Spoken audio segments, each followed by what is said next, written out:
नमस्कार दोस्तों, आज की वीडियो में आप सबको स्वागत है। आज हम पढ़ते हैं सिंपल पास्ट टेंस में क्वेश्चन कैसे बनाया जाता है। ठीक है, इसमें लिखते हैं कि to make yes no questions in the simple past sentence we use the following sentence pattern. तो यस नो क्वेश्चंस हम जब एक सिंपल डिक्लेरेटिव सेंटेंस होता है, वो भी जो सिंपल पास्ट में रहता है, तो बिल्कुल डिक्लेरेटिव सेंटेंस होता है। जैसे कि हमको मालूम है, यहाँ पर स्टेटमेंट दिया गया है, आप देख सकते हैं कि subject plus verb two plus complement. C stands for complement. Complement वो होता है कि सब्जेक्ट तो एक पर्टिकुलर थिंग होता है जिसके बारे में सेंटेंस में कहा जाता है, वर्ब जो सब्जेक्ट को डिस्क्राइब करता है, ठीक है, और कॉम्प्लीमेंट उसके बाद जो भी लिखा जाता है उसको कॉम्प्लीमेंट का नाम से जाना जाता है। तो यहाँ जब हम यस नो क्वेश्चन बनाते हैं तो सॉरी, तो सबसे पहले हमारे पास एक वर्ब होता है ऑक्सिलरी, जिसको हम बोलते हैं हिडन ऑक्सिलरी, जो डिक्लेरेटिव सेंटेंस में नहीं दिखते हैं, डिड आते हैं। ठीक है, तो ये प्रेजेंट में जब सिंपल प्रेजेंट में होता है तो डू या फिर does, third person singular number के लिए डज, जैसे कि होता है does he, does it, does Ram, does Meeta, does Rupali. Okay, तो लाइक दिस। तो यहाँ पर हम लोग देखेंगे कि did plus S plus verb one verb two job होता है, क्योंकि यहाँ डिड पास्ट में जाता है तो वर्ब तभी पास्ट में नहीं रह पाएगा, ये फास्ट फॉर्म में आ जाता है, वी वन जिसको बोलते हैं। उसके बाद कॉम्प्लीमेंट जो कुछ भी लिखा जाता है वो बिल्कुल सही रहता है। ठीक है, तो इस क्वेश्चन को जब बनाएंगे कि हम जब बोलेंगे did the girls play in the park last evening, ये बोलता है कि लास्ट इवनिंग क्या लास्ट इवनिंग मतलब क्या कि लास्ट इवनिंग जो भी हो, क्या लास्ट इवनिंग गर्ल्स पार्क में खेल रहे थे। तो क्वेश्चन बनेगा, अगर खेल रहे थे तो यस, अगर नहीं खेल रहे थे तो नो।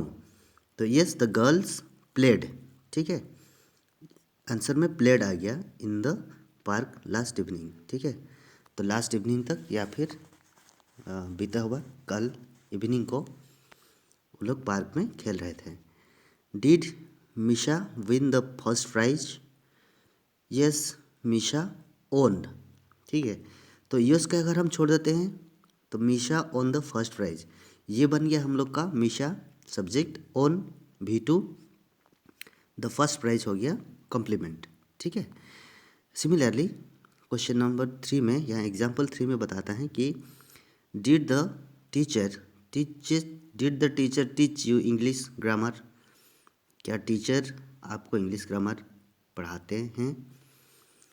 तो टीचर इंग्लिश ग्रामर आपको पढ़ाए थे, तो आंसर अगर नहीं पढ़ाए हैं तो नो ही आएगा, जायज़ है। तो know the teacher did not teach us English grammar. Okay, similarly in the question number 4 में आप देख सकते हैं स्पेंड, ये डिड हो गया यहाँ पर, उसके बाद सब्जेक्ट यू आ गया, उसके बाद spend the vacation in Shimla. तो क्या तुम अपना वकेशन शिमला में स्पेंड किए थे, मतलब कि कटाए थे, मतलब गुजारे थे। तो आंसर नहीं है, तो नो आई डिड नॉट। तो अगर नो येस को हम छोड़ देते हैं, उसके बाद जो कुछ भी लिखा जाता है I did not spend the vacation in Shimla, तो ये नेगेटिव में हो गया, इंट्रोगेटिव सेंटेंस में नो जो कि नेगेटिव सेंटेंस है, इंट्रोगेटिव इसको बोलता जाता है। ठीक है, तो यहाँ पर उसने बिल्कुल लिख दिया कि स्टेटमेंट जो है ये subject plus verb two plus C आता है, और did plus S plus V one plus C ये बन जाता है उसका क्वेश्चन सेंटेंसेस। ओके, इसमें भी लिखा गया है did Chinki wrote a letter to her mother, सही, Chinki wrote a mother to her mother, तो आंसर में आता है did Chinki write a letter to her mother. तो इस एक्सरसाइज में आपको जब भी आप क्वेश्चन बनाएंगे तो यहाँ पर बोला जाता है कि भी टू विद द ऑक्सिलरी आप कभी यूज़ नहीं कर सकते। ठीक है, डिड के साथ कभी भी यूज़ नहीं कर सकते वर्ब वन वर्ब टू, तो हमेशा वर्ब वन ही यूज किया जाता है। ठीक है, बिल्कुल। इसके बाद हम लोग एक्सरसाइज में आते हैं। एक्सरसाइज का पहला क्वेश्चन होता है कि turn the following into the questions. यहाँ पर जितने भी सेंटेंसेस या स्टेटमेंट दिया गया है, ये सारे स्टेटमेंट को आप को क्वेश्चन में बदलना है, ठीक है। पहला क्वेश्चन मैं पढ़ने की कोशिश करता हूँ, उसके बाद करने की कोशिश करता हूँ, आप सब भी देखिए। They took the chair into the garden. तो उन्होंने चेयर सब को गार्डन में ले गए, ठीक है। तो यहाँ अगर मैं उसको क्वेश्चन करूँगा तो यह आएगा डिड दे, टुक नहीं रहेगा, यहाँ टेक रहेगा, ठीक है, TAKE। Did the take the chairs into the garden, हो गया सिंपल, क्वेश्चन मार्क लास्ट में रहेगा, ठीक है। Question number 2, the sun rose at 5 o'clock yesterday। कल 5 बजे सूरज की उदय हुआ था। तो हम लोग ये कहेंगे did the sun rise at 5 o'clock yesterday, question mark. Similarly question number 3, she went to her village last month. तो उन्होंने लास्ट मंथ में उसने लास्ट मंथ में उसका घर गए थे। यहाँ देखो सी ही, ओके, इंडिया, रुचि, यहाँ पर जो भी है ये सब थर्ड पर्सन सिंगुलर नंबर है, ठीक है। तो ये सिंस ये सिंपल पास्ट है तो यहाँ डिड ही लगेगा सबके पास, डज नहीं लग सकता क्योंकि डज एक प्रेजेंट फॉर्म है, तो डिड ही लगेगा। Did she go, okay, went नहीं लगेगा, गो लगेगा क्योंकि गो वेंट गॉन होता है। Did she go to her village last month, question mark. Misha left school in 1990। तो did Misha leave school in 1990, question mark, LEAVE, ठीक है। मिसा 1990 को स्कूल छोड़ दी थी, तो हम लोग बोलेंगे क्या मिसा 1990 में स्कूल छोड़ दी थी। डिड मिसा leave school in 1990, question mark, okay. Question number 5 में आ गया, the teacher told them an interesting story. Teacher ने एक बहुत ही खूबसूरत कहानी कहे, ठीक है। तो क्वेश्चन मार्क होगा did the teacher tell them, TELL, tell them an interesting story, question mark, ठीक है। क्वेश्चन नंबर 6 में आइए, he put his book on the table. तो he put his book on the table, उसने उसका book को table पर रख दिया, ठीक है। और रखे थे आप बोल सकते हैं, ये पास्ट है ना तो थे। तो हम लोग बोलेंगे did he put his book on the table. यहाँ पुट का प्रेजेंट फॉर्म भी पुट ही होता है क्योंकि पुट एट इरेगुलर वर्ब है जिसका पास्ट प्रेजेंट पास्ट पार्टिसिपल में कोई चेंजेस नहीं होता है, तो पुट ही होती है, ठीक है। Question number 7, Ruchi won the first prize. Ruchi को फर्स्ट प्राइज मिला, तो हम लोग बोलेंगे did Ruchi win the first prize. क्या रुचि ने फर्स्ट प्राइज जीती थी, okay. Question number 8, India become free in 1947। India 1947 को बिकेम मतलब कि फ्री हुआ था, स्वाधीन हुआ था, ठीक है। फ्री मतलब कि फ्रीडम से अब शॉर्ट फॉर्म है फ्री। तो क्वेश्चन हम लोग ये करेंगे कि did India become, BECOME, become free in 1947, question mark, ठीक है। क्वेश्चन मार्क देना मत भूलिएगा, ये आपका क्वेश्चन है तो क्वेश्चन मार्क बिल्कुल होनी चाहिए, ठीक है। तो ये रहे क्वेश्चन नंबर 1। क्वेश्चन नंबर 2 में बोलता है कि supply the question to which the following are answers. यहाँ पर आंसर्स दिया गया है, आपको क्वेश्चन सप्लाई करना है। Yes, 1 is done for you. Question number 1 आप लोगों के लिए किया गया है कि yes Padma painted this picture.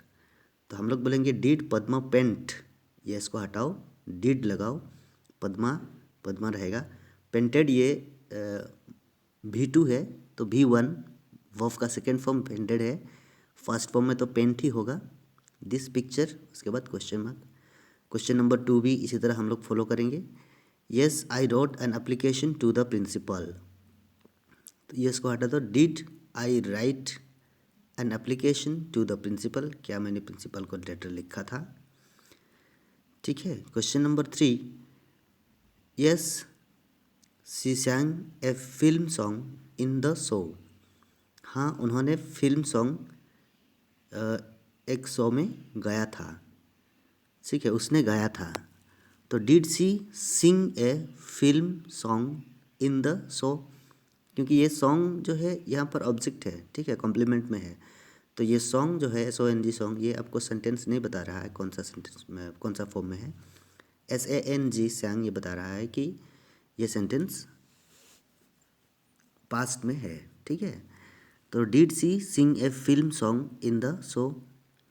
Question number 4 है, yes they finished their work in the time और in time.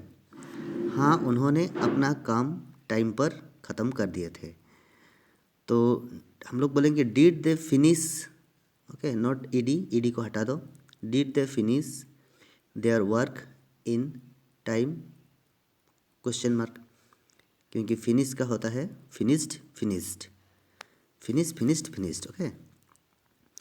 Question number 5, yes we congratulated him on his success. हाँ, हमने उनका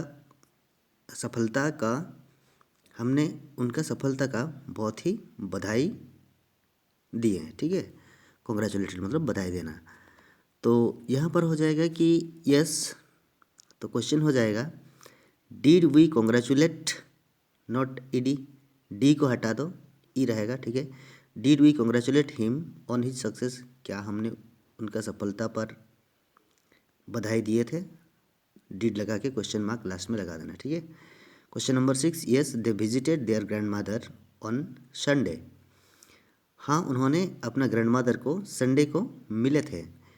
तो क्वेश्चन मार्क ये हो जाएगा, क्या उन्होंने अपने ग्रैंड मदर संडे को मिले थे। तो डिड दे विजिट, यहाँ पर भी ईडी कट जाएगा।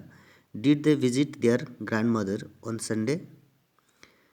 Question number 7, yes the dog lost his bone. हाँ, कुत्ता ने अपना हड्डियाँ खोज रही, मतलब कि खो दी है कहीं पर।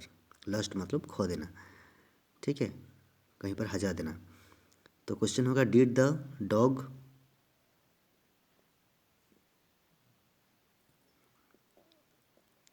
Lost his bone. यहाँ पर भी लॉस्ट चेंजेस नहीं होगा, क्योंकि लॉस्ट एक इरेगुलर फॉर्म है। Lost,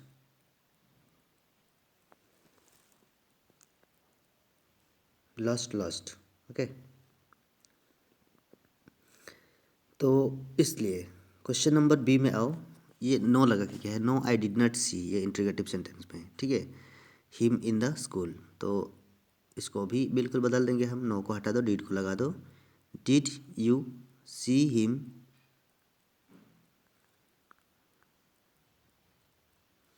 in the school, okay.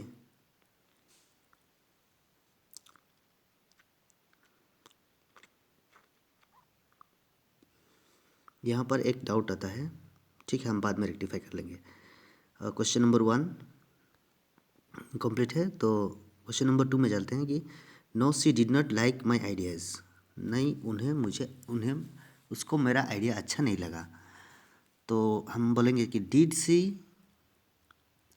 Like my ideas, क्योंकि यहाँ पर और नॉट नहीं लगेगा, ठीक है, क्योंकि ये क्वेश्चन यस नो में आता है आंसर। तो यहाँ पर क्वेश्चन लगाने की कोई ज़रूरत नहीं है क्वेश्चन में, खाली जस्ट पूछा जा सकता है कि did she like my ideas, okay. Question number 3 में no the boys did not tease the girls. नहीं, ये बालकों ने लड़कियों को टीज मतलब छेड़ा नहीं है। तो क्वेश्चन ये होगा, क्या ये लड़कों ने लड़कियों को छेड़ दिया है, मतलब कि did the boys tease the girls, question mark, okay. And question number 4 में आओ, no they did not finish their work in time. नहीं, उन्होंने अपना काम वक्त पर ख़त्म नहीं किया था, इन टाइम मतलब वक्त पर, ठीक है। तो क्वेश्चन नंबर आएगा, did they finish their work in time, क्या उन्होंने वक्त पर अपना काम ख़त्म कर दिए थे, क्वेश्चन मार्क। 5 में no I did not write to my father. नहीं, मैंने अपने पापा को लिखा नहीं था लेटर। तो यहाँ पर इसके हिसाब से होना चाहिए कि क्वेश्चन नंबर बी के हिसाब से होना चाहिए, did you write to your father, क्या तुमने अपने पापा को चिट्ठी लिखे थे, ठीक है। तो did you write to your father, question mark last में रहेगा। क्वेश्चन नंबर 6 है, no we did not call him a fool, नहीं हमने उनको बेवकूफ़ नहीं बुलाया, ठीक है, नहीं बोला। तो फूल का मतलब होता है बेवकूफ़। तो क्वेश्चन नंबर होगा कि डिड वी कॉल हिम फूल, तो यहाँ पर भी होगा कि वी के जगह हम यू बैठा सकते हैं, डिड यू, ठीक है। हमने नहीं किया तो क्या तुमने किया है, क्वेश्चन मार्क तो ये ना चाहिए। तो डिड यू ये सही रहेगा कि did you call him a fool, क्या तुमने उनको बेवकूफ़ बोला, ठीक है, क्वेश्चन मार्क लास्ट में। और इसी हिसाब से क्वेश्चन नंबर 2 ए का देखिए, बिट 2 में yes I write an application to the principal, तो यहाँ पर भी क्वेश्चन के हिसाब से यही आना चाहिए मेरे हिसाब से, और यही सही रहेगा कि did you write an application to the principal, okay, ये सही सेंटेंस है, क्या तुमने प्रिंसिपल को एप्लीकेशन फॉर्म लिखे थे, तो यही होगा सही answer, did you write an application to the principal, okay. तो ये रही आज के क्वेश्चंस, जैसे कि सिंपल पास्ट टेंस में बनाया जाता है, और जिसका आंसर यस नो हो सकता है तो उसका क्वेश्चन हमेशा यूजिंग डू डिड में ही किया जाता है। तो डू और डज जो प्रेजेंट में होता है, डिड हमेशा पास्ट में होता है, ठीक है। और क्वेश्चन तो वही होता है, WH वर्ड होके हो सकता है या फिर हेल्पिंग वर्ब में हो सकता है, और डू डिड को हम ऑक्सिलरी मानते हैं तो ऑक्सिलरी में होगा। और दूसरा भी है, वो मॉडल ऑक्सिलरी है, इस किताब में हम लोग बाद में आने वाले चैप्टर में पढ़ेंगे। तब तक के लिए धन्यवाद, अपना ख्याल रखें।